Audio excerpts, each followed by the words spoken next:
안녕하십니까. 박간우 교수입니다. 오늘은 이 참고 규제로 여러분들에게 보다 근본적이고 우리 현실과 맞닿은 중요한 이야기를 좀 나누려고 합니다. 자, 우리 학과는요, 최초의 사회복지학과에서 사회복지상담학과로 학부죠. 거기서 다시 사회복지학과로 바뀌었고, 여기서 다시 우리는 나누어서 문화복지 융합학과로 나뉘어갑니다. 왜 도대체 문화복지 융합학과인가? 문화복지 융합학과가 아니면 안 되는 것인가 하는 것을 여러분들에게 인문학적으로 풀어드리려고 합니다. 굉장히 중요한 얘기죠. 자, 문화복지는요, 문화 플러스 사회복지 플러스 상담이라는 의미를 담고 있습니다. 즉, 문화와 사회복지와 상담이 융합을 뜻하는 것인데요. 그러면 여러분들, 이것은 이것으로만 끝나는 것이 아니라 이 문화와 사회복지와 상담의 근저에는 교육이라는 것이 뒷받침되는 겁니다. 교육이 받침되지 않은 문화복지는 있을 수가 없습니다. 즉, 문화와 사회복지와 상담이라는 융합 학문에는 이 근저에는 교육이 깊게 우리내고 있다는 뜻입니다. 이러한 생각을 가지고요, 우리의 교육은 반드시 필히 변화돼야 합니다. 그럼 어떠한 변화가 요구되느냐? 이것을 여러분들에게 말씀드리려고 합니다. 제가 지난번에 우리 학교가 유원대학교라고 설명드렸고요. 우리 학교의 유원대학교는 굉장히 네이밍이 잘 되어 있다는 제가 말씀을 드렸습니다. You are the only one입니다. 유원은 You are the only one이 약자입니다. 이 뜻은 당신은 유일한 존재입니다. 어떠한 유일한 존재이냐? 이 세상에서 가장 최고의, 최선의 그러한 분이라는 뜻입니다. 이러한 You are the only one이 된다는 뜻입니다. 그러면 이것이 가능한가 한번 생각해 보시자고요. 오늘날 교육에 대해서 지금 제가 뒤에 설명드리겠습니다만은, 자, 한번 우리가 30명이라는 인원을 가지고요, 우리가 연병장에 나와서, 즉 운동장에 나와서 달리기 시합을 한다고 한번 생각해 봅시다. 자, 그러면 오늘날 달리기 시합은 한 트랙에 30명을 세워놓고 10분간 달리기를 시작한다고 하면은 이 땅에서 30명이 10분간을 달리기 시작합니다. 방향은 어떻게 되죠? 시계 반대 방향으로 10분간을 달립니다. 그러면은 달린 30명은 1등부터 30등까지 서열에 정해지죠. 누군가는 반드시 1등을 할 것인 거예요. 누군가는 어쩔 수 없이 꼴찌를 하는 사람이 분명히 나타납니다. 이것이 현재 우리 교육입니다. 그래서 그렇게 시합을 하지 말고요. 그렇게 하지 말고요. 우리가 운동장 가운데 학생들을 놓고요. 자, 지금부터 요땅 하면 10분간을 달리는데 너희들이 원하는 방향으로 각자 달려라, 이렇게 한번 생각해 보시자고요. 자, 그러면 지금부터 요 땅에서 10분간 달리기 시작합니다. 달리는 모든 사람들은 방향이 다릅니다. 자, 그럼 10분간이 끝났을 때 땡 하면은 어딘가 가 있을 겁니다. 자, 그러면은 여러분, 여기에는 누가 1등입니까? 누가 꼴찌입니까? 여기는 전부 다 1등입니다. 이 전부 다 1등하는 이 교육, 이것이 바로 You are the only one이 지향하는 것이라는 겁니다. 그럼 조금 더 세부적으로 이제 우리 교육 현실과 앞으로 어떻게 돼야 되는지, 왜 문화복지 융합인가를 한번 설명해 드리도록 하겠습니다. 우리 교육 현실 제도를 잠깐 볼까요? 자, 여기 여러분들 그림에 보면은요, 어떻습니까? 여기 원숭이도 있고 새도 있고 물개도 있고요, 코끼리도 있고, 심지어는 어항이든 금붕어도 있습니다. 뭐 여기 개도 있는데요. 이러한 여러 재능이 다른 동물들을 쭉 세워놓고요. 자, 저 뒤에 있는 나무에 올라가는 그런 선발 시험을 치릅니다. 자, 선발관이 뭐라고 얘기하는 거면요. 자, 공정한 선발을 위해 모두가 동일한 시험을 치러 합니다. 저 뒤에 있는 저 나무에 오르세요. 이렇게 여러분들 시험 문제를 내고 선발을 했다고 칩시다. 여기 누가 1등 하나요? 여기 원숭이 같은 거 잘 올라가겠죠? 새도 날아서 올라갈 수 있을 거고. 그런데 여기 코끼리 올라갈 수 있나요? 여기 금붕 올라갈 수 있습니까? 이것은 굉장히 불합리한 제도입니다. 그러나 이러한 재능이 다 각기 다른 오늘날 우리 현실에서는 이러한 선발을 공정하다고 하고 있다는 것입니다. 한번 사무 여러분들 가만히 생각해 보세요. 이것이 진정한 공정한 그런 선발 제도일까요? 이것은 우리의 현실을 그대로 나타나주는 좋은 예의 그림입니다. 자, 그러면은 여기에 지금 우리 전체 지식 세계를 나타내는요. 이건 우리 지식 세계를 나타내고 있는 그러한 모형입니다. 우리 지식 세계에는 어떤 것이 있는가 하면요. 수학이란 것이 존재하죠.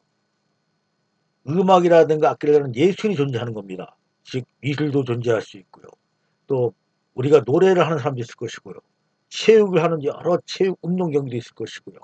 뭐 가면을 쓴 영국도 우리가 있을 것이고 우리 이 지식의 세계는 가장 각색의 다양한 지식 세계로 이루어져 있습니다. 그렇죠? 그래서 여러분 우리 학문은 넓고도 많죠. 우선 여러분들 국어, 한수, 자연, 음악, 미술, 체육 뭐 등등의 많은 과목들이 있는 겁니다. 지리도 있을 수 있고요. 화학도 있을 수 있고요. 물리도 있고요.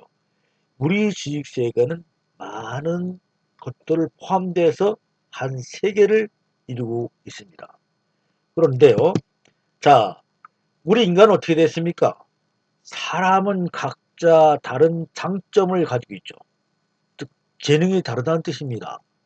어떤 사람은 이렇게 운동을 잘하는 사람이 있는가 하면요. 어떤 사람은 음악적으로 천부적인 재능 가지는 사람이 있죠. 어떤 사람은 전체 하늘을 보기를 좋아하고요. 여기에 재능 있는 사람이 있습니다. 또 어떤 사람은 현미경 작은 분야를 다루는 과학자도 있을 수 있을 거고요. 미술가도 있을 것이고요. 연극을 출연하는 사람도 있을 것이고요. 사진사도 있을 것이고요.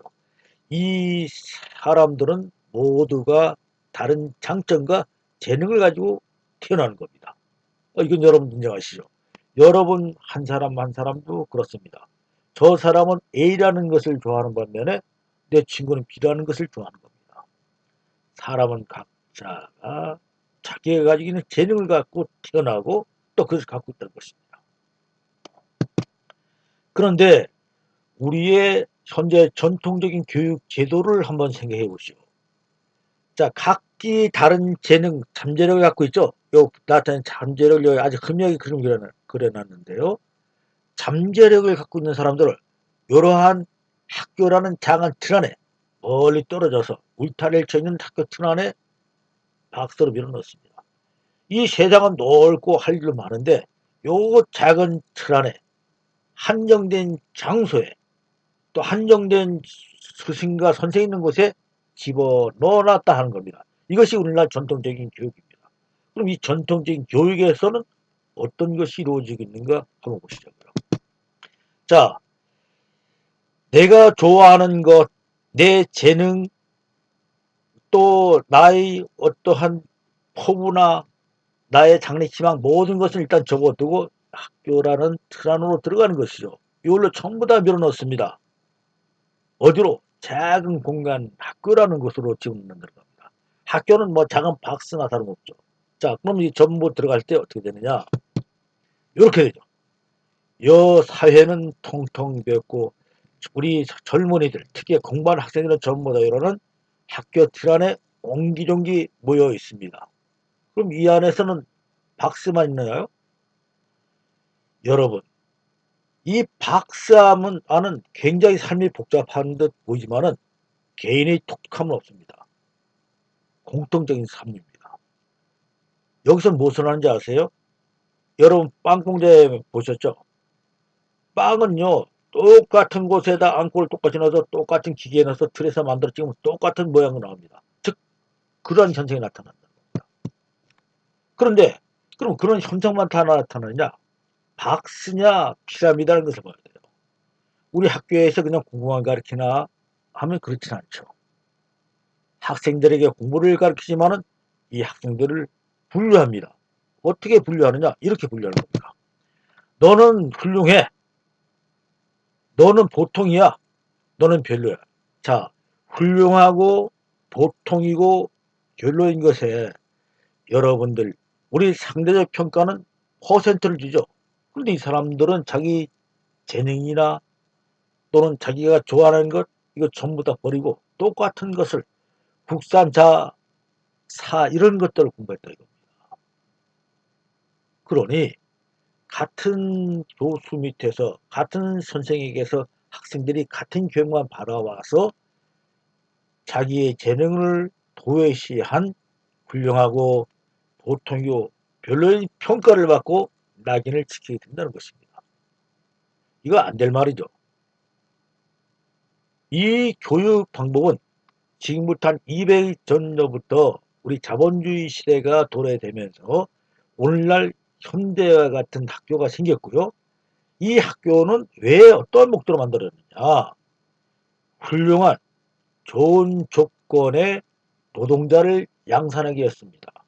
즉 자본주의 사회에 맞는 인간을 만들어내기 위해서 이렇게 꼭 사람이 빵기계에 들어서 빵처럼 되어 나오는 표준화된 인간을 만들기 위해서 이러한 교육제도가 생겼다는 겁니다. 이것이 오늘날 우리 교육제도가 갖는 그러한 단점인 것입니다. 자, 그럼 문화복지융합학 같은 문화복지학과, 문화복지융합은 목표는 뭐냐? 즉 지금까지 설명해왔던 이런 패러다임의 교육을 바꿔보자는 것입니다. 여기에 문화복지융합학과라는 것을 만들어지게 됐고 문화복지융합학과가 앞으로 세상을 바꾸려고 하는 것입니다. 어떻게 바꾸느냐? 이렇게 되는 겁니다. 자, 문화복지의 목표는 이것은 아니다는 겁니다. 오늘날 교육제도가 하나의 박스 안에 틀에 집어넣어서 이걸 다시 피라미드화한 것은 이건 옳지 않다고 보는 겁니다. 왜? 많은 재능이 이제는 각자의 기능이 죽어가는 그런 교육은 안 된다고 보는 것입니다. 창의적이지 못하다는 것이죠. 그래서 우리는 장점 학습을 통해서 감성 지능이 향상되고요.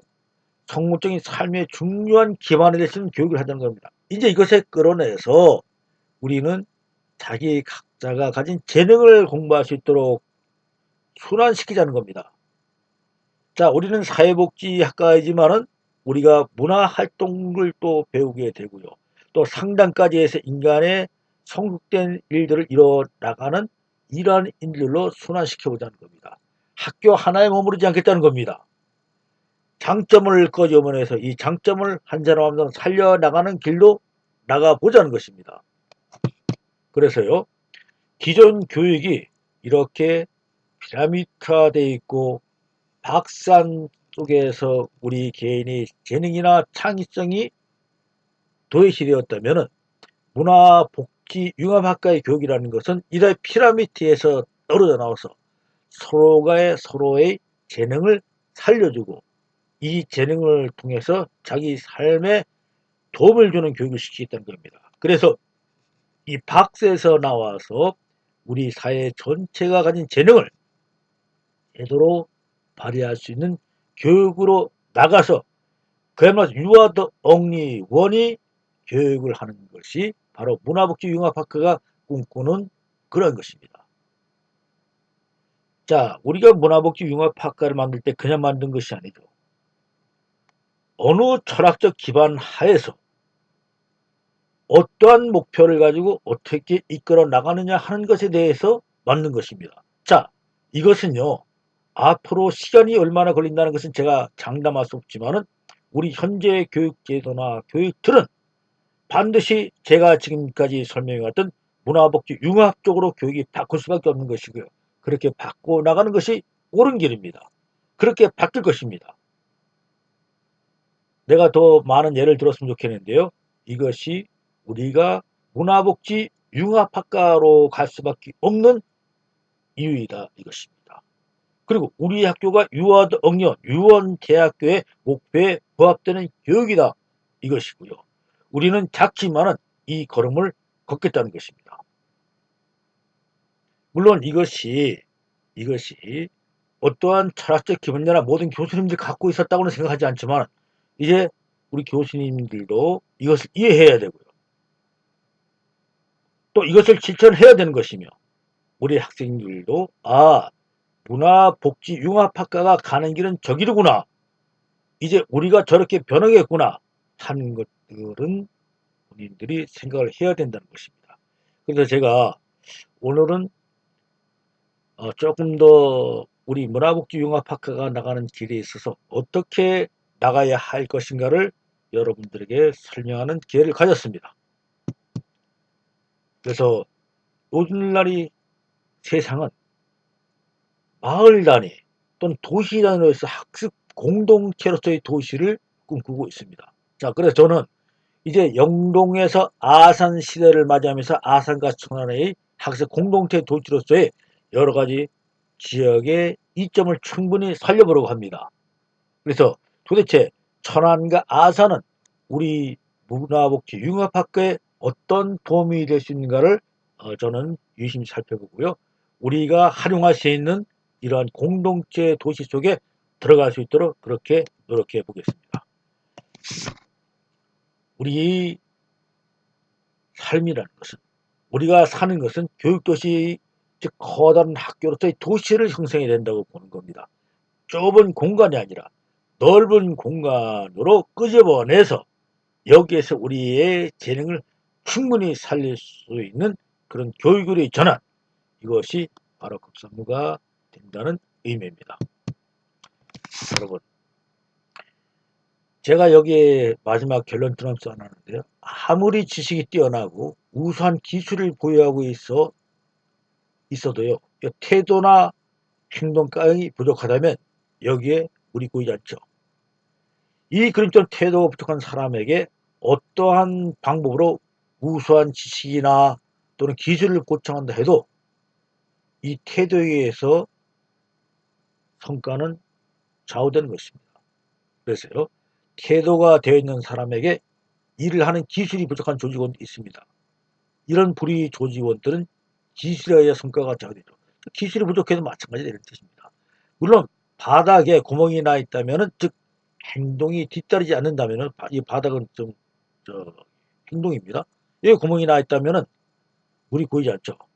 이러한 현상을 갖다 우리는 최소량의 법칙이라고 말합니다. 즉 우리는 지식도 기술도 태도도 행동도 전부 다 고루 갖추는 그러한 삶, 그러한 교육이 되어야 된다는 의미로 제가 이 말씀을 드린 겁니다.